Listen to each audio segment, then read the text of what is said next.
Hello అండి, welcome to Vini's recipes. ఈరోజు మీకు ఒక యూస్ఫుల్ టిప్ ఒకటి చెప్తాను, బాగా ఉపయోగపడేది. దోసపిండి చలికాలంలో సరిగా పులవదు కదండి, దానికోసం మీకు ఒక యూస్ఫుల్ ఒక టిప్ చెప్తాను. ఇలా మూత పెట్టేసి ఇలాంటి క్లాత్, టర్కీ టవల్ లాంటిది తీసుకొని మొత్తం ఇలా కప్పేసేయాలి.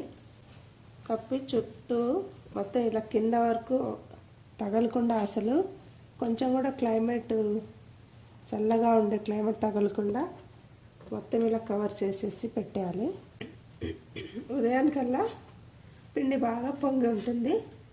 ఇంకొక టిప్ ఏంటంటే, దోసపిండి పులవడానికి చలికాలంలో సరిగా పులవదు కదా, అందులో ఒక 2-3 ఇలా ఎండుమిర్చి గుచ్చేస్తే ఉదయానికల్లా పొంగుతాయి. గుచ్చిన తర్వాత కంప్లీట్గా ఇలా క్లోజ్ చేసేసి చలి తగలకుండా ఉండే కబోర్డ్లలో పెట్టేయాలండి. కబోర్డ్లో పెట్టేయడం వల్ల అది పిండి బాగా పొంగుతుంది ఉదయానికి. ఈ టిప్ కానీ మీకు నచ్చితే చూడండి, ట్రై చేసి చూడండి. మీకు ఎలా వచ్చిందో కామెంట్ రూపంలో రాయండి.